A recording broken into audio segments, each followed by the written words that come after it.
have a special treat for you today. We have Karen Farmer with us in the studio. Karen is a watercolor artist based in Portland, Oregon.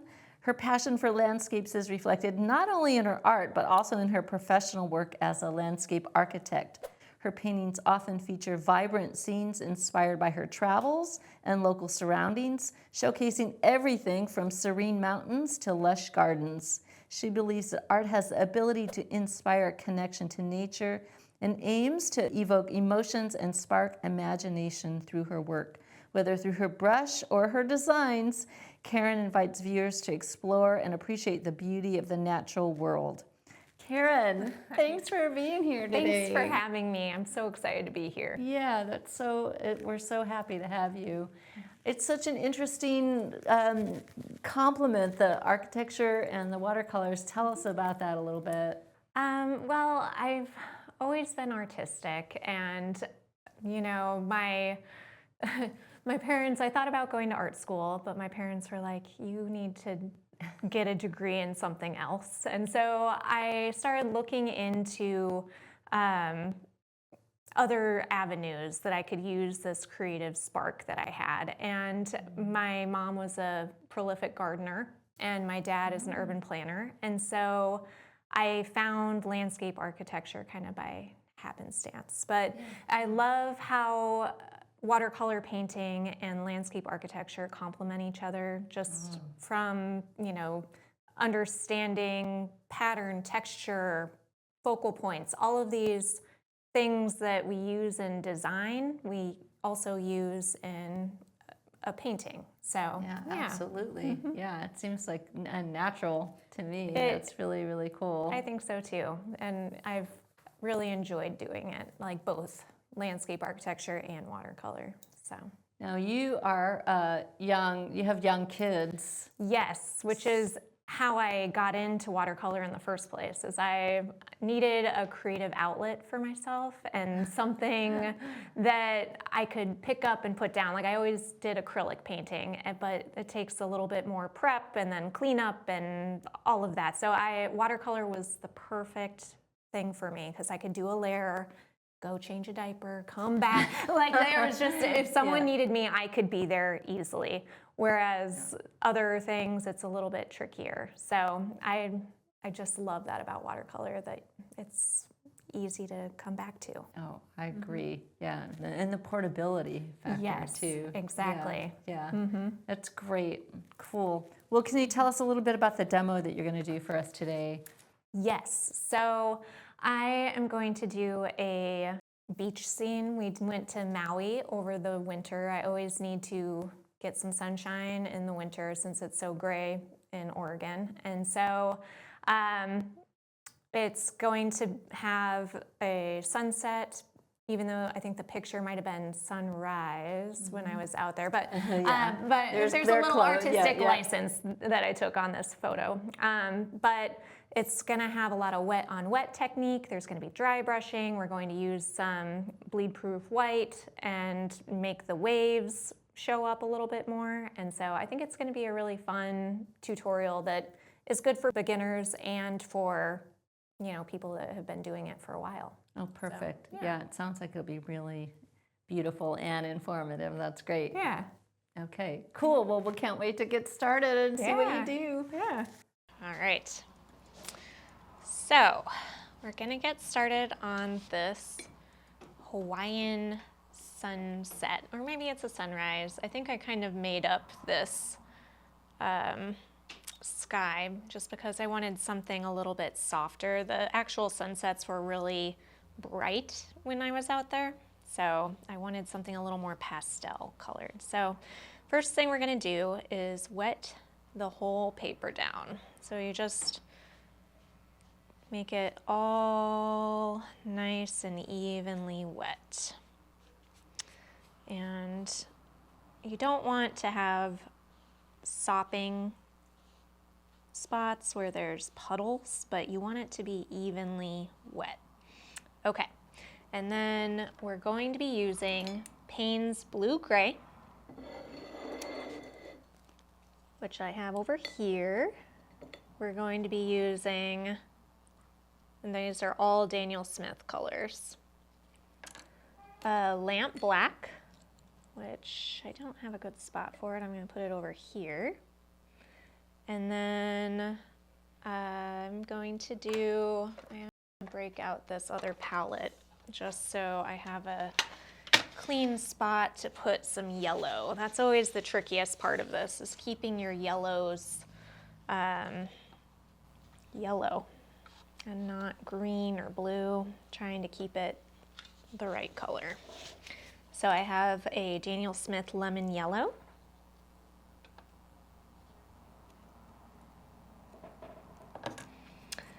A Quin Coral, which we'll put just a little bit of that. We're going to really dilute that one to make it more pink than red.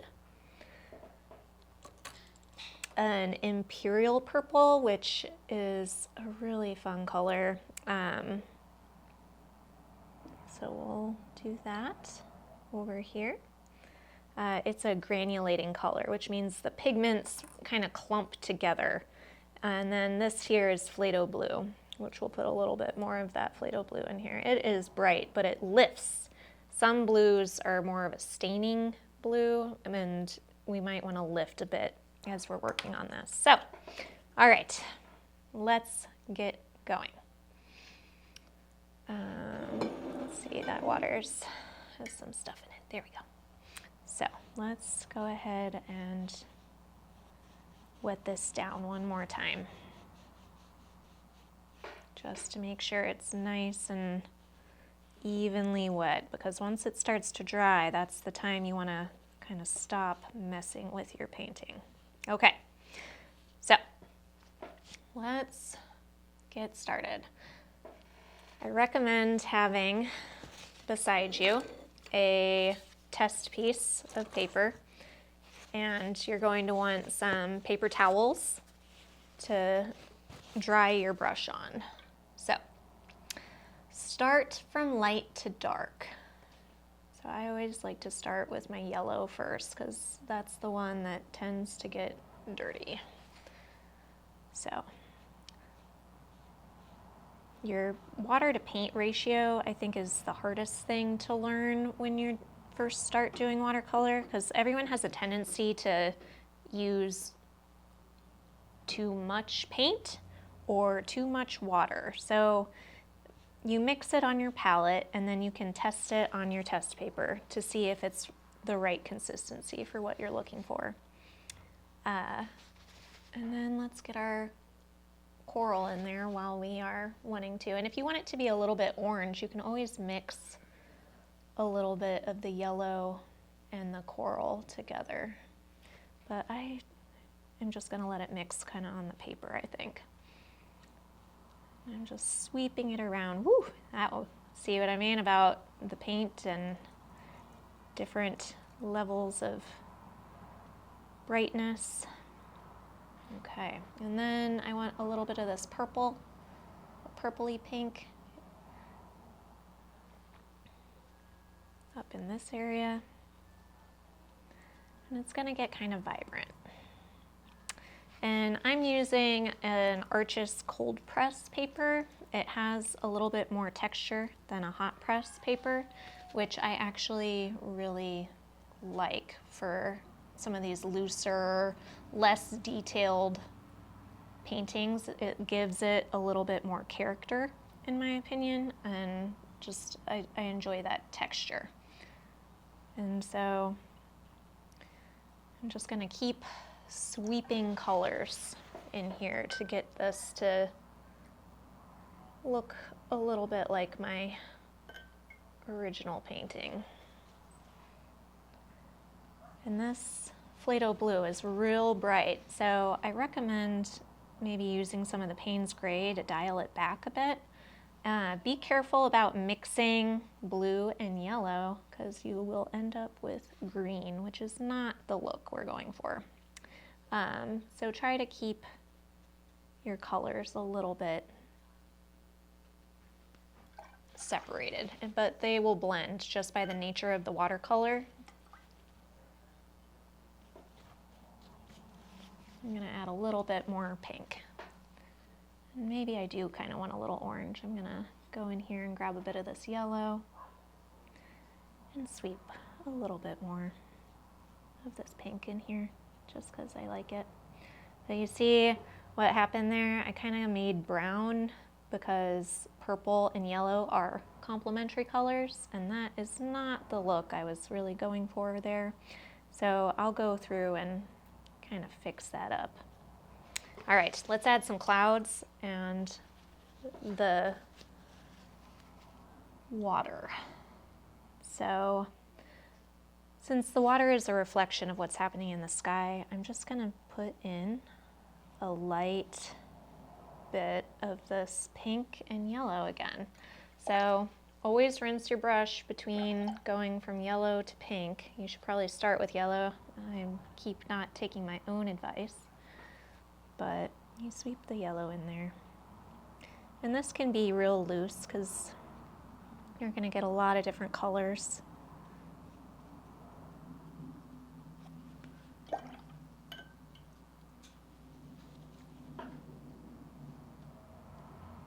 And you gotta work kind of fast while the paper is all kind of consistently wet. Otherwise, you aren't gonna get the blending that you are looking for. And a little bit different variation of brightness.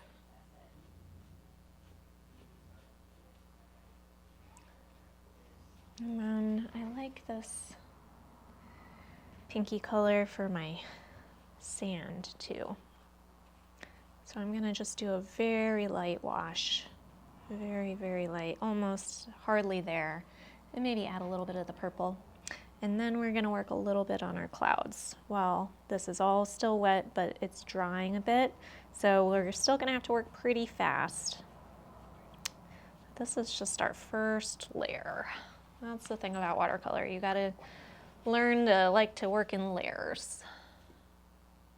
Okay, I want a little bit more control, so I'm gonna switch to this 2 soft aqua brush. These are called quill brushes, and they're nice because they hold a lot of water and a lot of paint. But I did want a little more control, and see I'm just drying off my brush a little bit between layers. And I want my clouds to be like a purpley blue color, but not that blue and not that purple. I'm gonna add a little bit of that Payne's gray to kind of dial it back a bit. That is a bright blue, but I kind of like it. Did I do? Yeah, there we go. A little more. Where's that, the purple? Make sure I'm using the right color. That's what we need is Payne's gray. Put it on the side over here. The Payne's gray is great because it's gonna fix that hue, just to make it a little bit deeper. See? All right, so now we're gonna see how these clouds, they are blending out a bit. Just put a little bit of this cloud action in here. The paper's starting to get a little drier than I would like, to be honest, but it's okay. We're gonna roll with it and just try to work fast. And then a few of these little stratus clouds down in here, like down by the, there we go. Okay, so kind of like how that's working out. And I'm going to show you a little bit of blending, and we're going to also lift a little bit of the paint off of these clouds. So take a dry paper towel. That one's all wet from me using it. And now we're gonna lift a little bit of this paint. Actually, let's first do a little bit of blending and then we'll lift.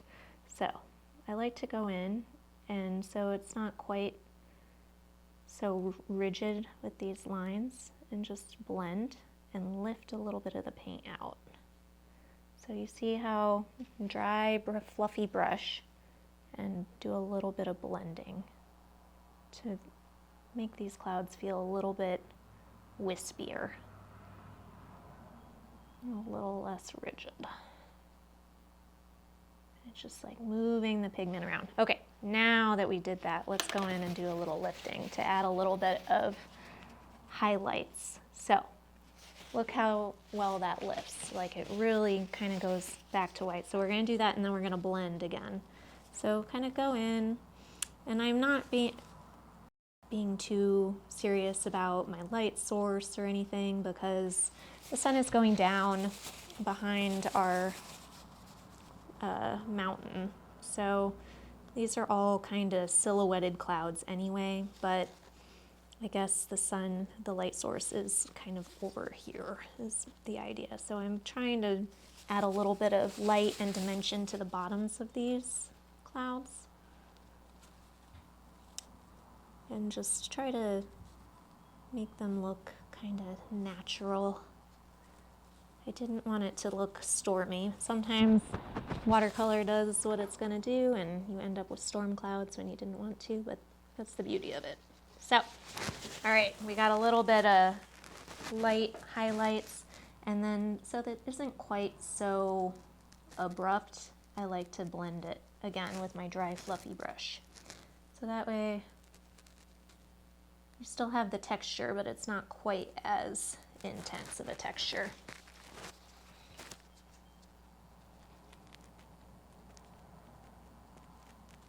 There we go. Just a little bit. Nothing crazy. All right, so now we did a lot there. A lot happened,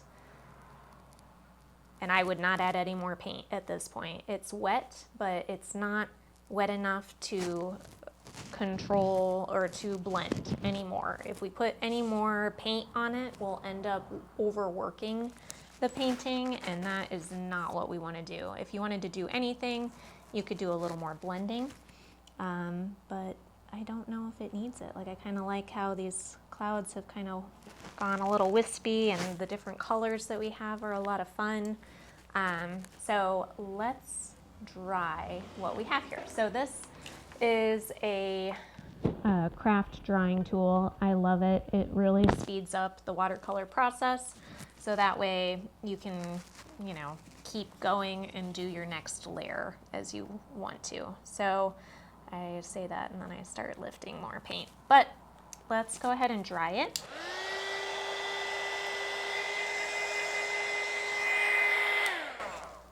Okay. All right, I think that's nice and dry. And so we are ready to do our next layer. So we are working from back to front with this painting, and that's generally how I like to work with watercolor. And if you like to have a drawing, this one, I liked this painting because we didn't have to do a lot of sketching. You could just kind of jump in and do it as you wanted.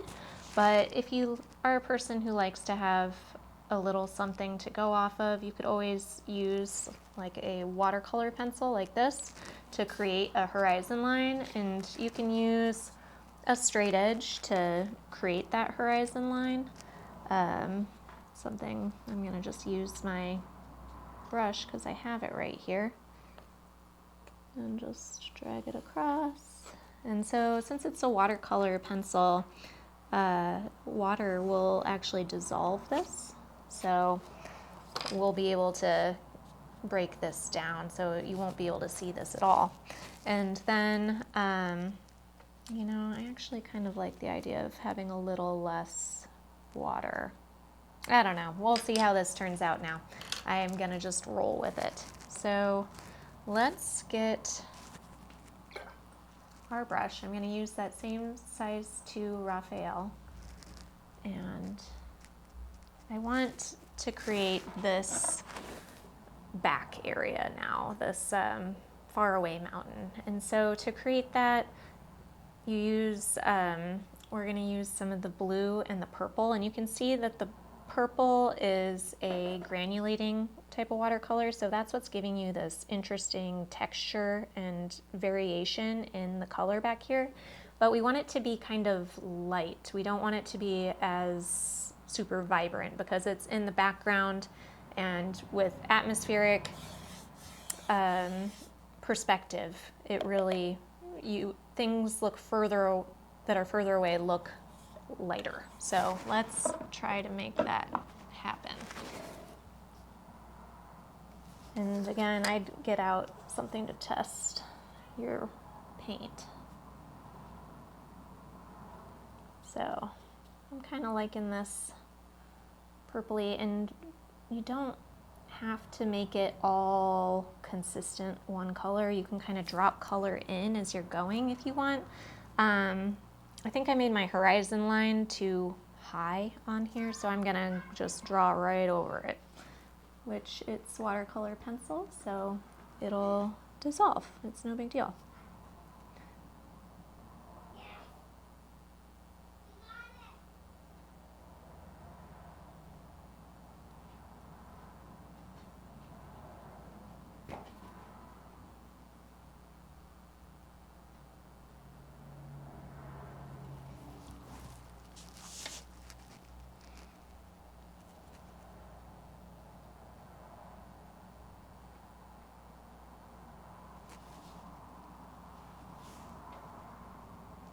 See, I'm gonna drop a little bit of more color in there.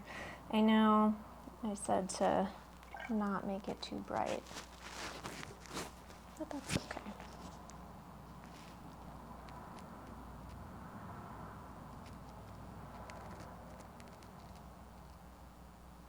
And I would add a little bit of variation in here.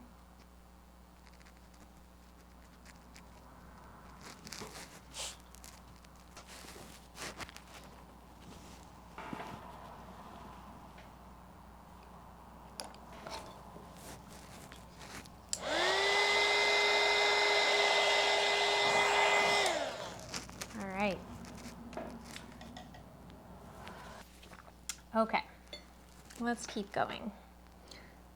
Next, let's do our black. Actually, let's see, I'm actually liking how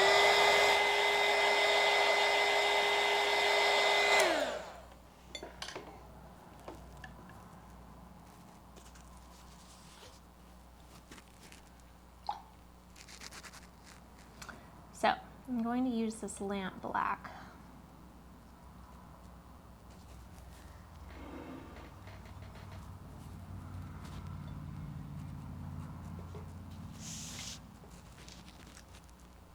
And do our next layer. Again, kind of switch up your pressure a little bit and the amount of water that you're using. And bring it down. This is like a basalt, is what I'm imagining. So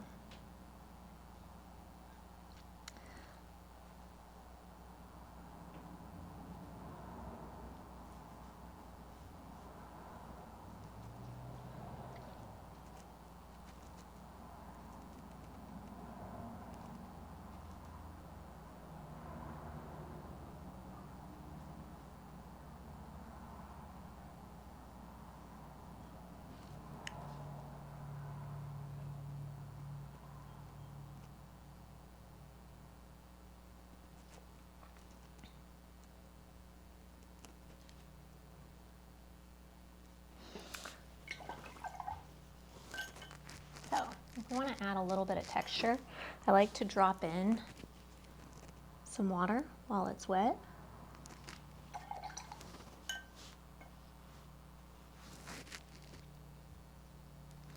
You can see that it kind of gives it a little bit of a speckled appearance. And you can take some of that water off of there to give it a little bit of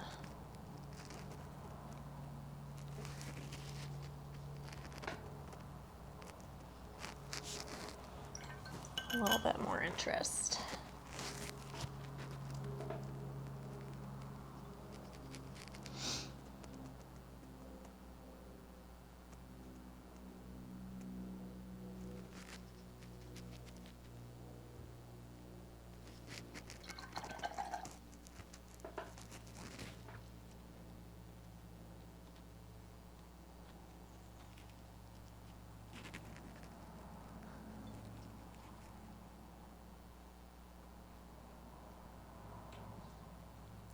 I'm painting the mountain kind of in the distance.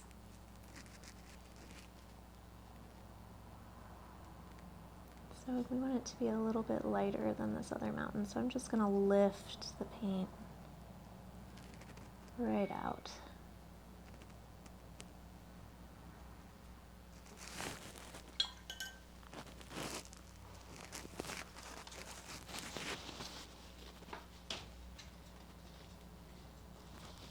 And then use a paper towel to kind of lighten it even more, make it look a little bit misty back there.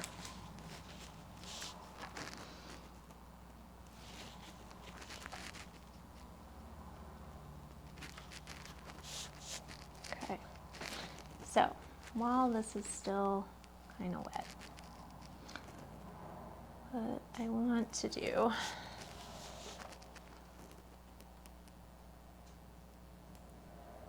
add my tree trunks. So I like to use a liner brush like this for that.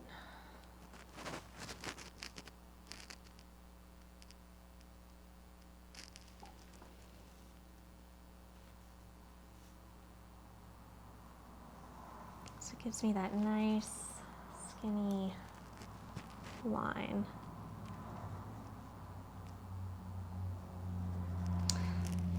And your trees do not need to be perfect.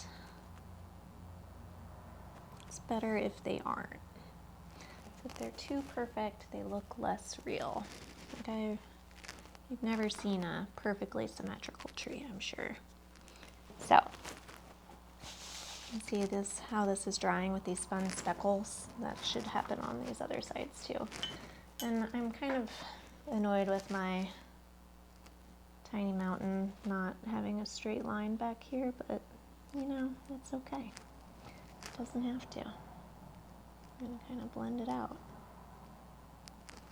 Okay, so let's make the palm fronds.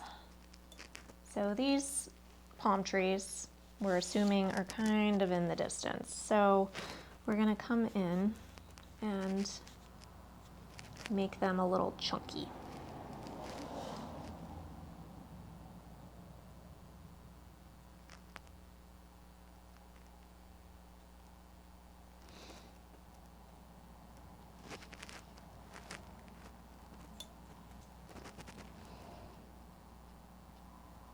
You don't need to see every single palm frond. We just kind of want to get the general vibe that it's a palm tree. And like I said, it does not need to be symmetrical. If it is, it's going to look unnatural. So wonky is good. Palm trees are actually not native to the Hawaiian Islands, fun fact. Well, palm tree, there's one native palm tree. Coconut palms like these are not native.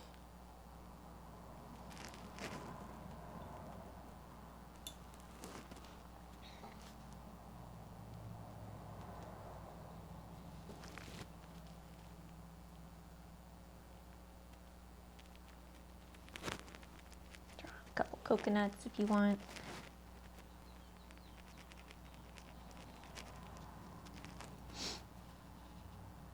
And this is just that lamp black still. Just give us some nice little silhouettes of palm trees.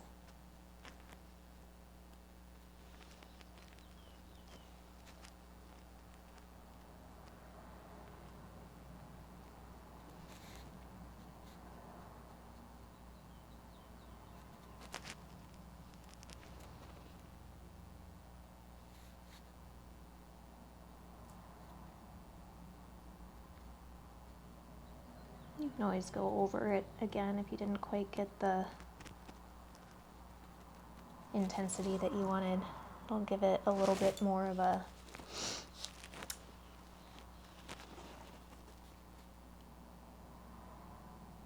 depth.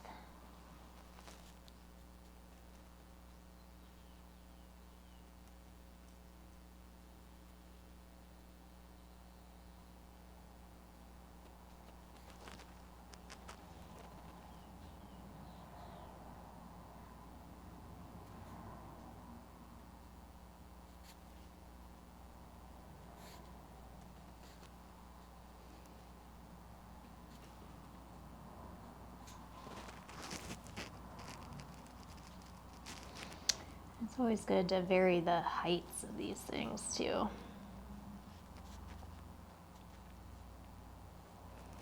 I don't know. Add one more in here, a couple more.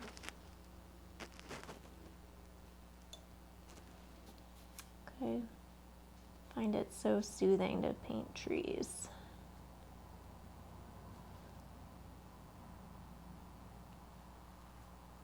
Because all the pressure's off to make them perfect. You just kind of, the less perfect they are, like I said, the better. So, just, you want that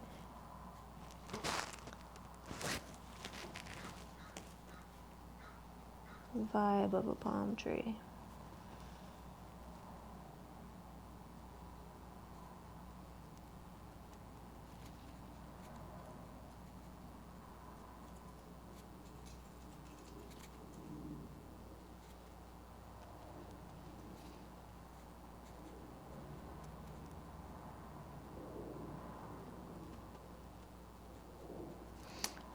I love kind of what's happening here when we drop that water in, what happened. And the speckles that we got, it added some interesting veining and texture there. I might even do a little splatter, which I didn't do in my original painting, but I think it could be kind of fun to have that.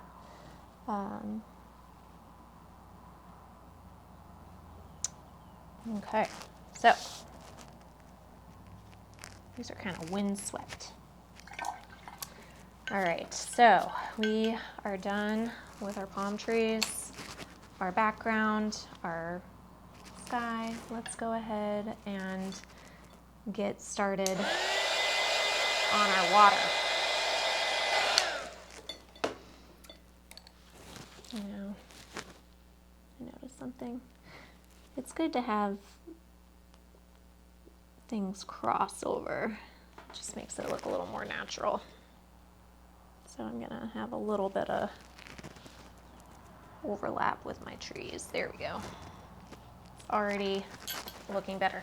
Okay, so water. We are going to do some dry brushing. And for this, I am going to use my watercolor pencil to figure out exactly where we should have that water line. And I like to use an S curve, as it's an appealing way to have water. So let's, or it's nice in the composition. Let's go ahead and add that. So there's our water line. Kind of like that. Okay, so I'm also going to look and see where I want to have our waves breaking. So I kind of want a wave, I think, right here. So this is kind of the shadow of my wave, and then I want a wave coming in this way and leading our eye off of the paper back this way. So that's kind of the shadow of my wave. And then maybe one more back here.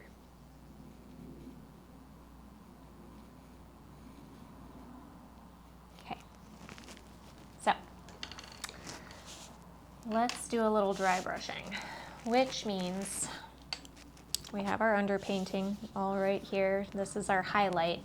So any highlights we want to keep, we need to keep the paper white, or you can use your trusty bleed-proof white to add some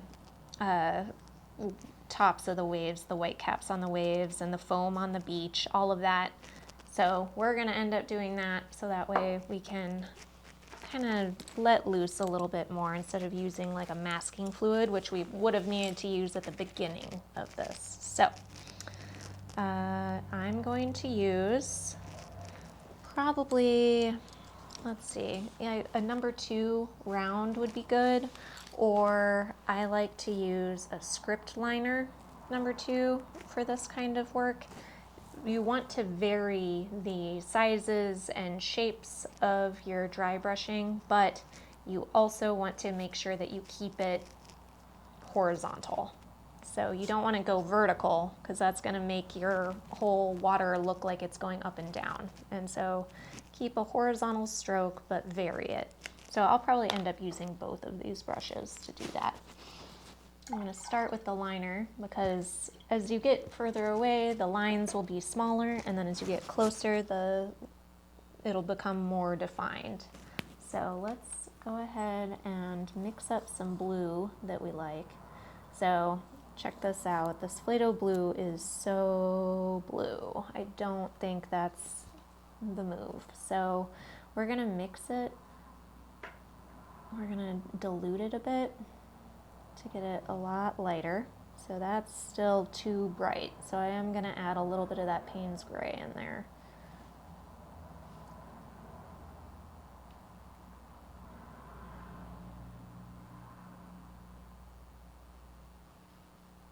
There we go. And then you just dilute it to make it lighter for our light color.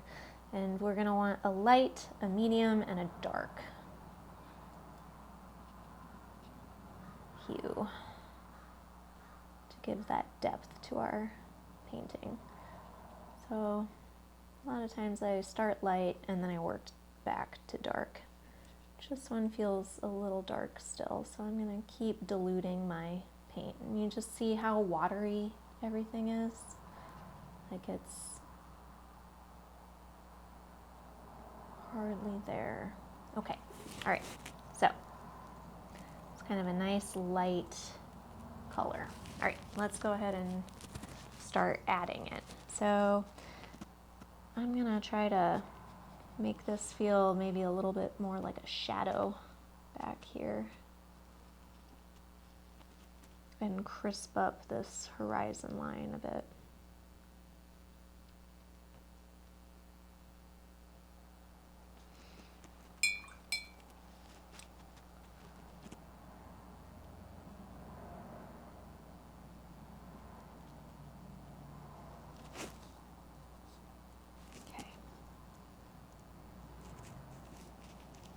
Keep it real light to start.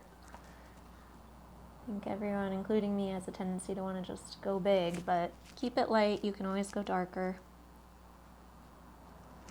So, see how I'm just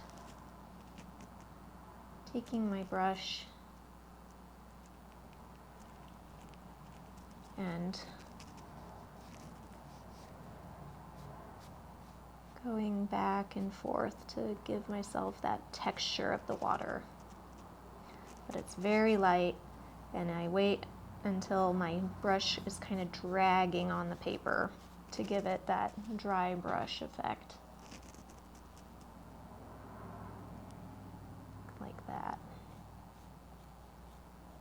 So we're just going to dry brush it on there to give us that effect.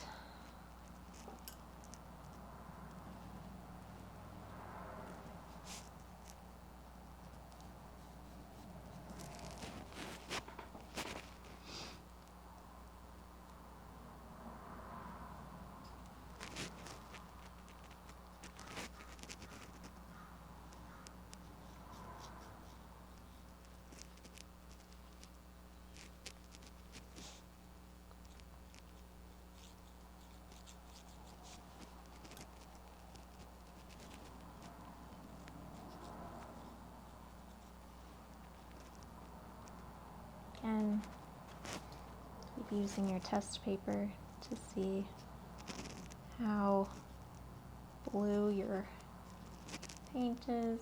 And you can always add a little bit of this purple in there to make it a little darker, especially as we're getting a little bit closer to the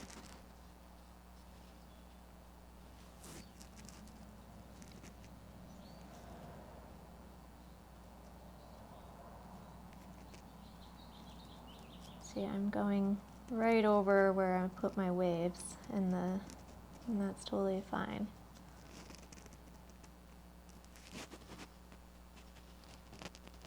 You want to vary the color a little bit. And we're going to do this a couple times with a little different hues to see a dry brush. You can almost hear my brush dragging on the paper. All right, so let's go a little bit darker now. Add this in here.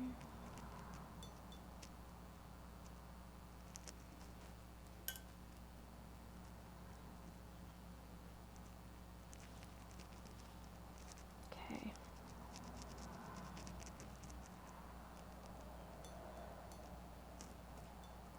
Purple, the Play-Doh blue, and the Payne's gray.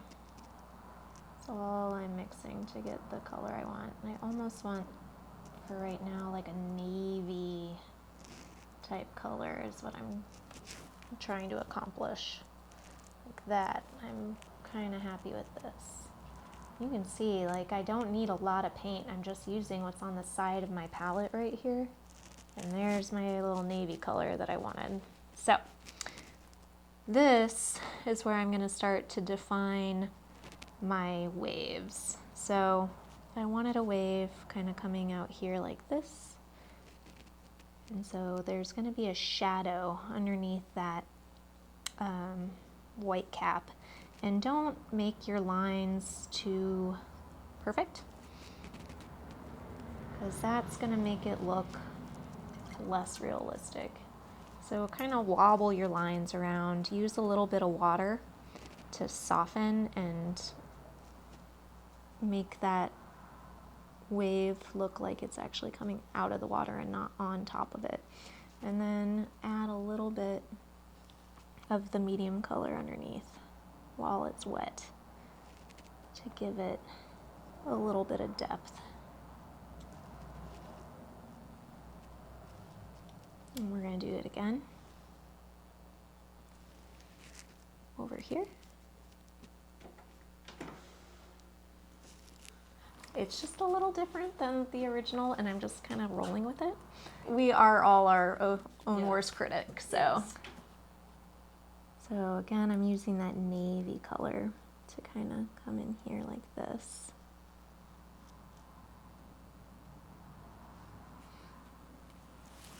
I actually am really liking this kind of crazy water spot over here. I think I might splatter some paint though, because I want to add like more speckles. Anyway, I think I'm liking these waves and how they're coming together. And kind of darken it up a little bit even more.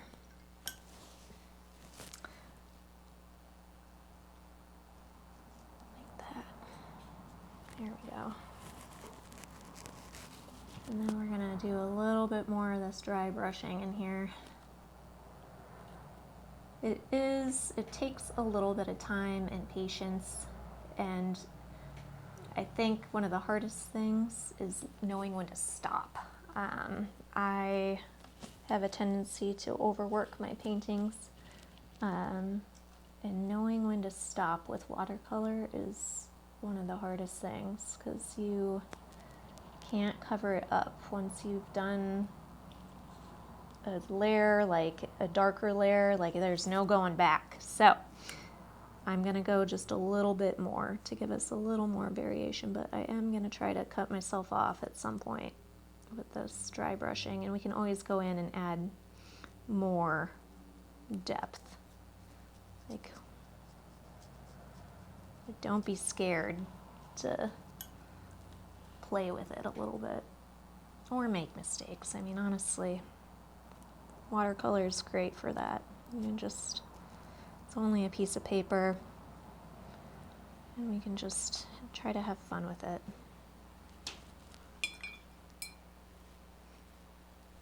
Blend it out a little bit. I'm gonna add a little bit of this dark color to the back because this is all coming nice and forward for me, but I'm missing a little bit of that dark back here that I'm seeing up front that I want. In the far, far back.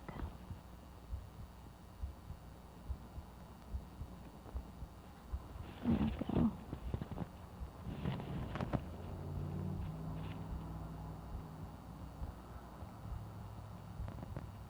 And I love this liner, and I do love this short one too. It gives me a lot of control, so. Okay. A little bit more, and then I am gonna cut myself off so I don't take it too far.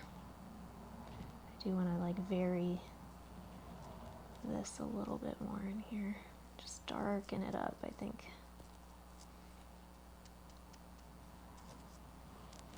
Having a little more drama in the front is good.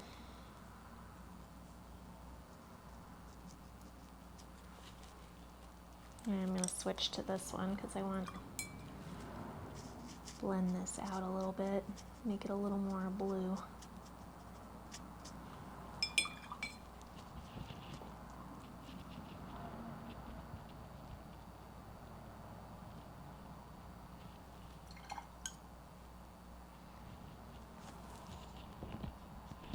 Here we go.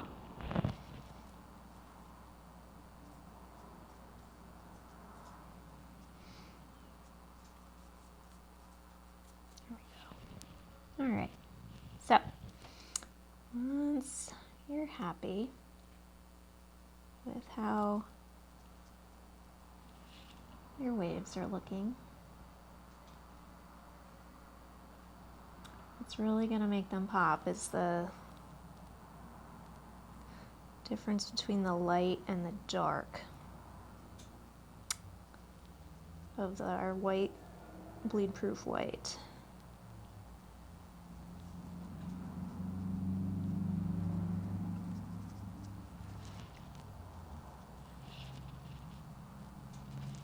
So, all right.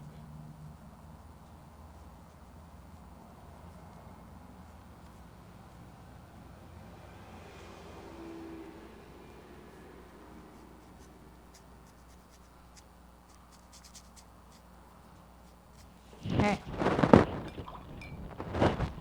Let's move on.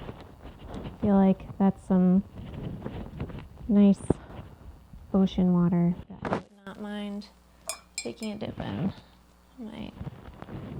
I'll just see, this is what I'm saying, people. You gotta learn when to stop with watercolor. So you can take it too far. But I do want just like a little more blue in this section. It just feels very intensely pink. Okay. All right, we're there, I think. We'll see. It's always good to take a break from your painting, walk away, come back, and see how you feel about it. So use your lamp black again. These are all basalt boulders, and go ahead and you can just kind of pick and choose where you want to have them. You don't have to see what works with your water line.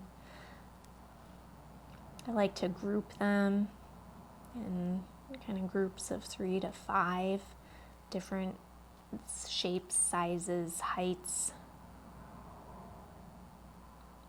I did look at a picture when I originally painted this, and I think I tried to have my rocks at wherever they were when we were at the beach, but we don't have to do that. We are going to need to add some shadows to these so they don't look flat.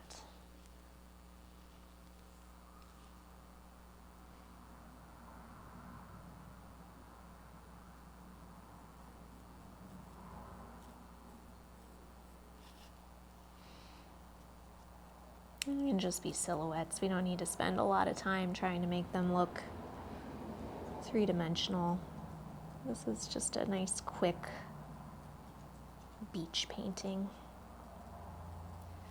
But if you want to add some of those speckles and things like we did up here, that's totally up to you.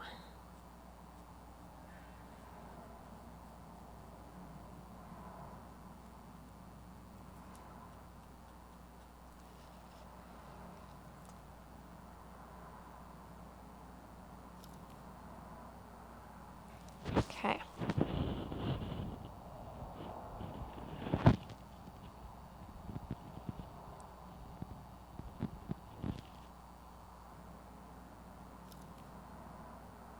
There's some out in the water.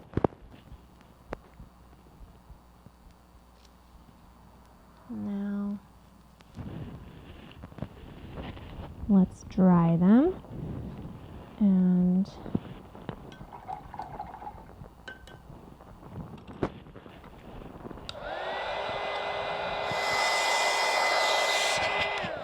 next, shadows. So shadows and the white gouache, that's really the what's going to start to make things pop.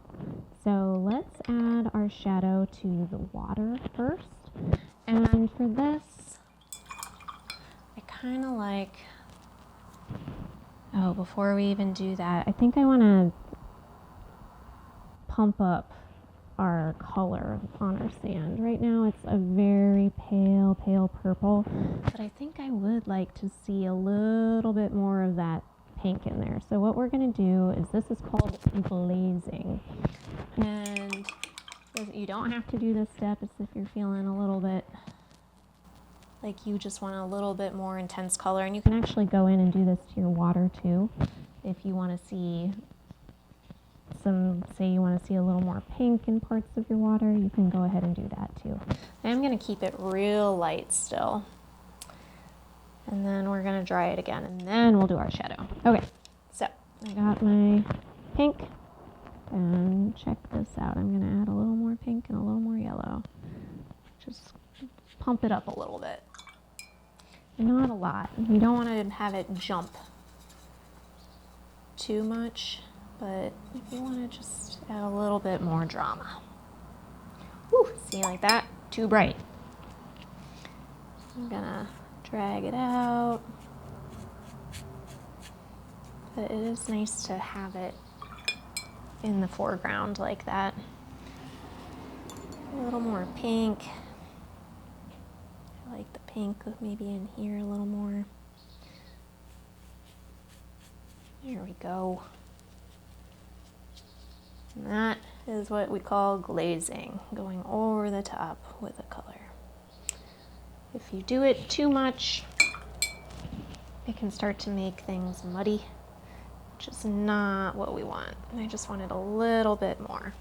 And I am actually going to do a little bit of purple down in here because I like what's happening up at this corner of my painting, and I want to see a similar vibe down in that corner. So I'm just gonna glaze a little bit of purple down here. And it can kind of even be the start of this shadow. There we go. All right, let's dry. I'm gonna blend that out, and then let's dry things. Yeah, there we go. A little bit of that purple. All right. Let's dry.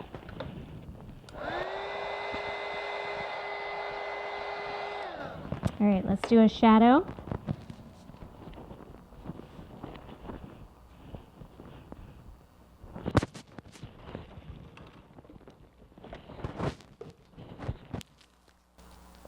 So I'm going to use this liner over here. And For the shadow, I'm going to use purple and Payne's gray together. So purple and Payne's gray. So you want it to be dark, but you don't want it to be black. I don't think that's the right move, especially with how light and pastel our sand is. So in this, you do want to have plenty of paint. So I get it the right hue, and just if you are having problems mixing your colors, just add more water to make it lighter. There we go. Okay, so I'm liking that. Let's go ahead and add it on there.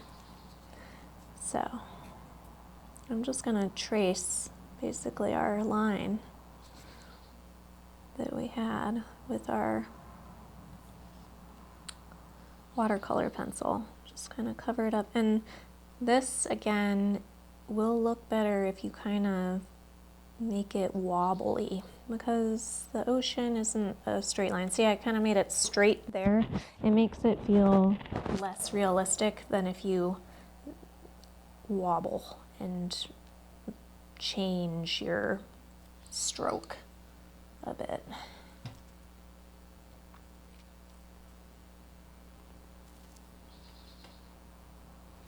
And you can always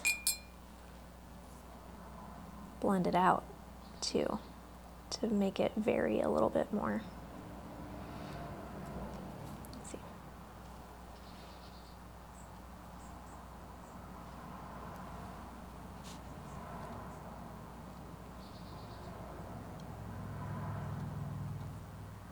Let's see. Wobblier the better.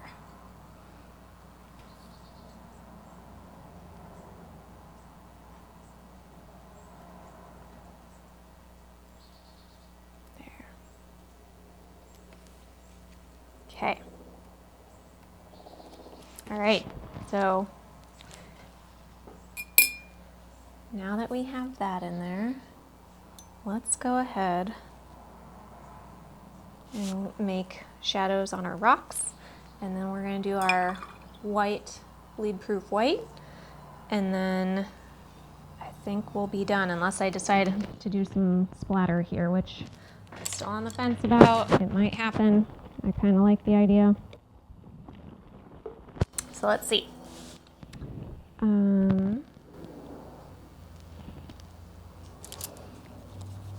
Let's use our round 4. And again, I'm going to use the same kind of color, the purple with the Payne's gray, because I don't want to use just black or gray. I think it's going to give us kind of a lifeless shadow, and like this is too pastel and pretty to just do black for the shadow. So you don't have to be super precious or technical about this, just kind of put it on there. You can always blend it out a bit. I am going to do a little bit of dry brushing back here to ground this basalt mountain situation. This is in the water, so here we go. All right, you see shadows make everything better. All right. Okay, so let's do a little dry brush.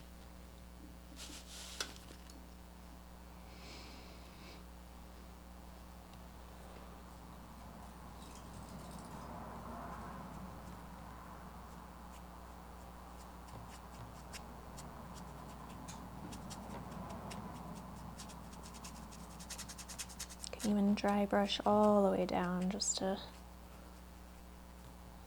You see how it's reconstituting with water, and that's okay. I'm kind of blending it out to soften that connection to the ground, and I'm liking how that's working. Okay, Then I'm going to dry brush all the way down just to add a little bit of texture to this sand. Nothing crazy, but just a little bit of dry brushing goes a long way. Okay, let's put a little bit of shadow in our water too. And then we're going to do our waves and we'll be done. Okay, nice navy type color. And let's add that little darkness back in here.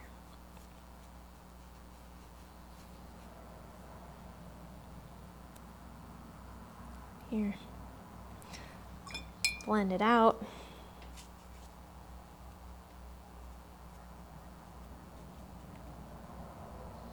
Okay. All right. It's time to finish these waves. All right, so make sure your water's clean. I have clean water. I should probably use a palette for this, but I'm literally just gonna dip directly into this.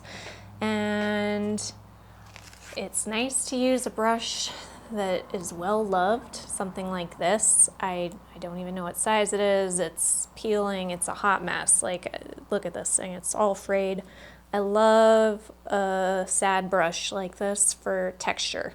It's great for if you're doing foliage or like a plant, tree things, or like this, waves. It's gonna be a good texture for our waves. Because we don't want it to be precise or perfect in this scenario. So your bleed-proof white is going to be thicker than your traditional watercolor paint, because this is, I think it's a white gouache, if I'm right. But you can see it's opaque, so you can paint right on top of watercolor with it, you see? So that's what we're gonna do. And I'm going to do this in a way that kind of stipples the wave pattern on there, because I don't want it to be perfect. If you just make a perfect straight line, it's gonna look unnatural. So you just vary your thickness. And so using a brush like this is good, or I even brought, this is a filbert grainer, which is kind of fun if you want to add like some spray, like some sea spray. That can be kind of cool too. So just go ahead, put it on there. It's kind of fun.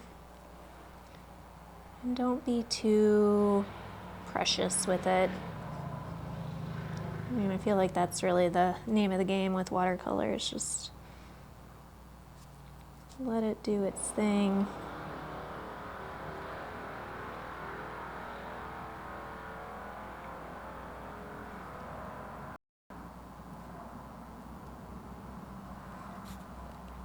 And then in here too.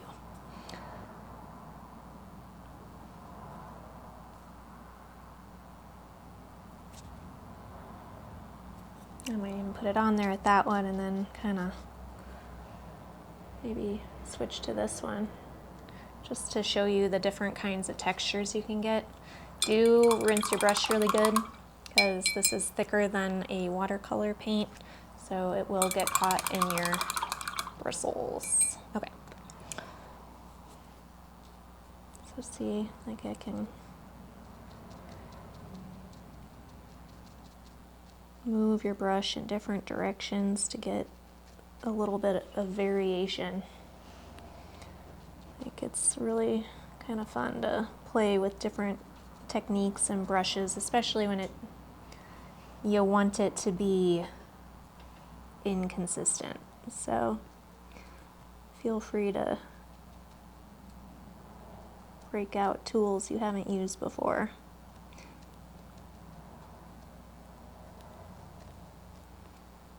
even done some interesting projects where you scrape the paper to get it to be white,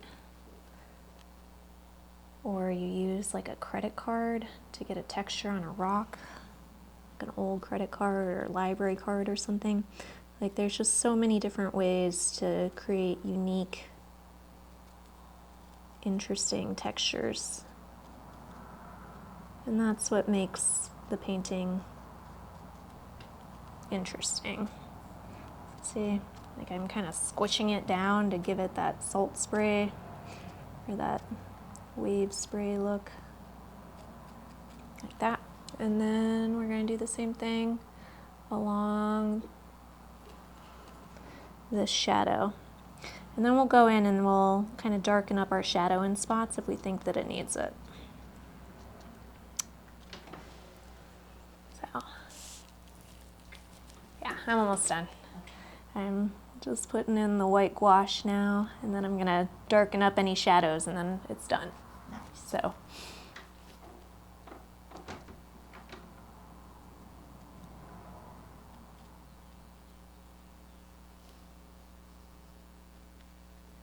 Again, I'm just kind of stippling it in there to make sure it's not, you don't want it too perfect. Like that's really what it is when you're painting a landscape. Is like you don't want it too perfect. And you can even use this to add a few highlights. Like dry brush a little bit of white into your water. It adds just a little bit of sparkle, which is fun. All right.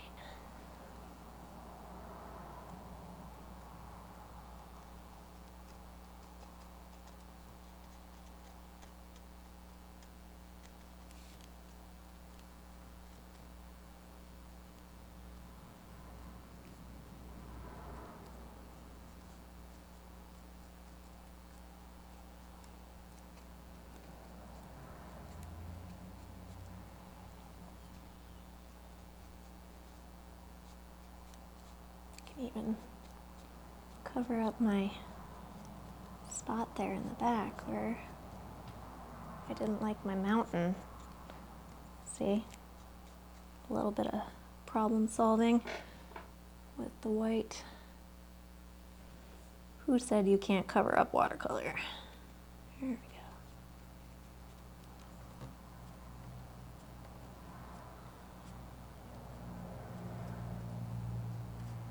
All right. You can take a moment and look at it. Sometimes you can get lost in the sauce, just take it too far.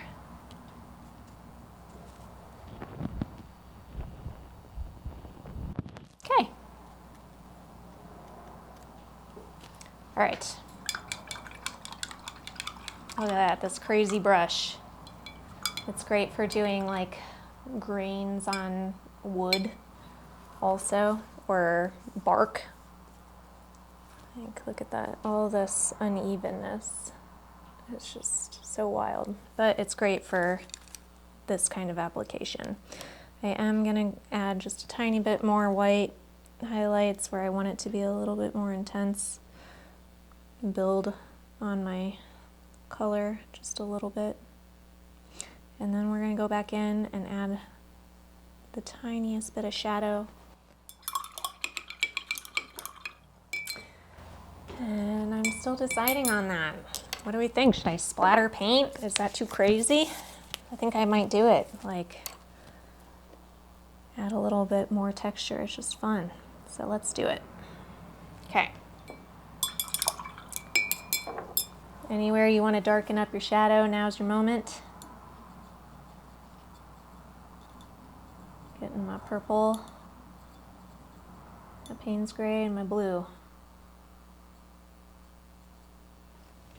Test it, too blue.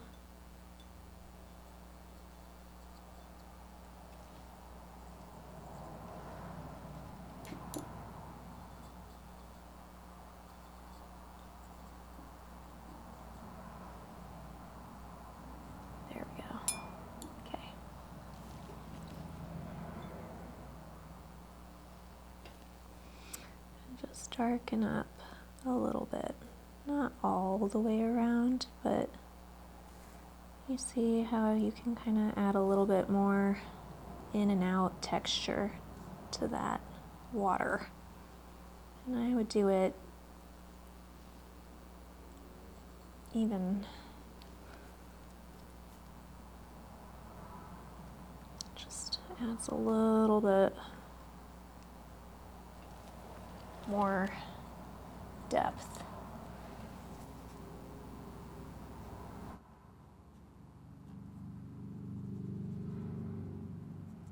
There we go.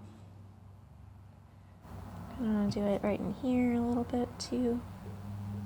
Make this wave a little more intense.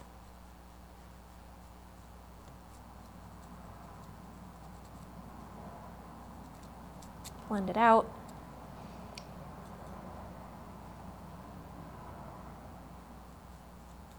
Blend it out. Okay. So, what I recommend for this, we're going to use some more paper towel and cover up anything you don't want splattered. So, I don't want my sky splattered. I don't want any of this splattered. I don't want my original painting splattered. So, check this out. You could use like an old toothbrush if you wanted, or I'm gonna use my little wonky brush over here because I think I might get some fun splatters. And I want them to be kind of small because this is supposed to be kind of far away. Get my black going. Have a decent amount of water in it so it splats, and then we're gonna pull back like this and then go. Nope, it didn't do it. Let's try again. There's another method where you use another brush. Not this one, since it's shedding. Let's do this one. We're gonna do a little bit of this and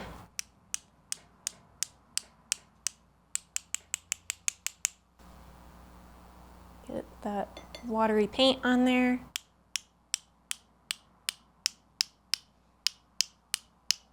And splatter. This is great for doing like stars. If you do a, night sky, using the white, bleed-proof white. Great for rocks. I might even just like make a few interesting little wonky marks on here just to give a little bit more of that texture that I want, that I'm missing.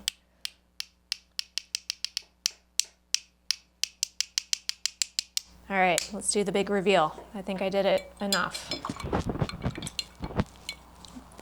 See, it just gives it a little extra something doing that. Get your table. Don't do this if you have your iPad right next to you or your tablet of any variety. It's a bad plan. I've done that one too many times. And there's a little bit of cleanup on your paper, but we can just blend that right out of there. It's no big deal. It adds a little bit extra dimension. I kind of like what it's doing there actually with the texture. Okay, let's dry it, and then we're going to peel the tape off and it'll be done. Oh wait, there's more. But wait, there's more. The birds. I almost forgot the birds. I always like to add birds. It's just kind of fun. You do not have to do this, but I always like to have a bird on my painting. And they don't have to be fancy birds. And I'm not using the black. I'm just gonna add some little light kind of purple birds out here. These are not technical whatsoever. They're kind of like the ones you probably did as a kid. But it's always good to group them together and change what direction they're going in. But, all right, now we're done. All right, well, thank you for painting with me today. I really enjoyed being with you. Thank you.